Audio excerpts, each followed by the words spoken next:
امریکہ نے سوئٹزرلینڈ مذاکرات کے بعد ایران کو خام تیل اور پیٹروکیمیکل مصنوعات کی ترسیل کی اجازت دے دی۔ امریکہ نے ایران کے لیے جنرل لائسنس بھی جاری کر دیا۔ امریکی وزیر خزانہ نے سوشل میڈیا پر جاری پیغام میں کہا کہ ایرانی تیل اور پیٹروکیمیکل پابندیاں عارضی طور پر اٹھا رہے ہیں۔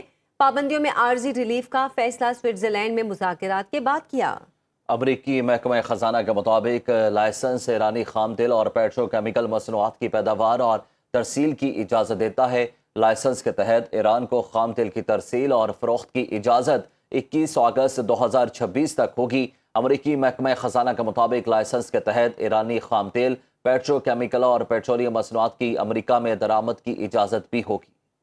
ایرانی پارلیمنٹ کے اسپیکر محمد باقر کالیباف کا کہنا ہے کہ سوئٹزرلینڈ مذاکرات میں 12 ارب ڈالر کے منجمد اثاثوں کے اجراء کے لیے دستخط کو حتمی شکل دے دی گئی۔ اسپیکر محمد باقر کالیباف نے اپنے بیان میں کہا کہ ابنائے حرمز میں جہازوں کی آمد و رفت پر رابطے کا نظام قائم کرنے پر اتفاق کیا ہے۔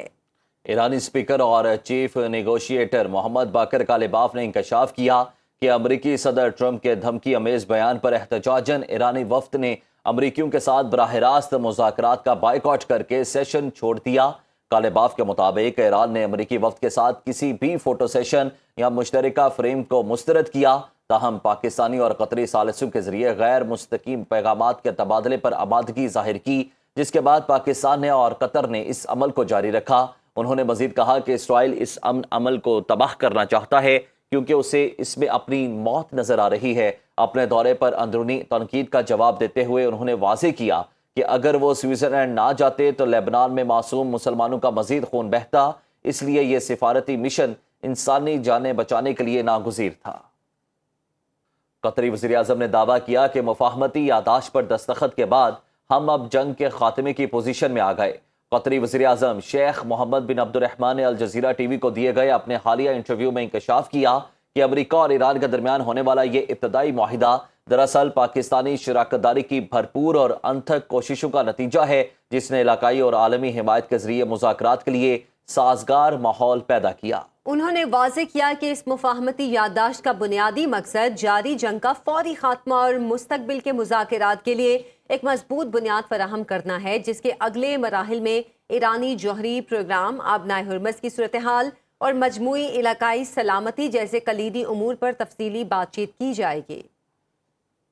اسرائیل کو امریکہ اور ایران کے درمیان لبنان سے متعلق نئی مفاہمتوں پر شدید تحفظات لاحق ہو گئے ہیں۔ امریکی نیوز ویب سائٹ ایکزیوس نے اسرائیلی ذرائع کا حوالہ دیتے ہوئے رپورٹ کیا ہے کہ واشنگٹن اور تہران کے درمیان حالیہ مذاکرات اور مفاہمتی یادداشت کے بعد اسرائیل کو خدشہ ہے کہ لبنان میں ایران اور حزب اللہ کے اثر و رسوخ کو عملی طور پر تسلیم کیا جا رہا ہے، جبکہ اسرائیل کی کارروائیوں کی آزادی محدود ہو سکتی ہے۔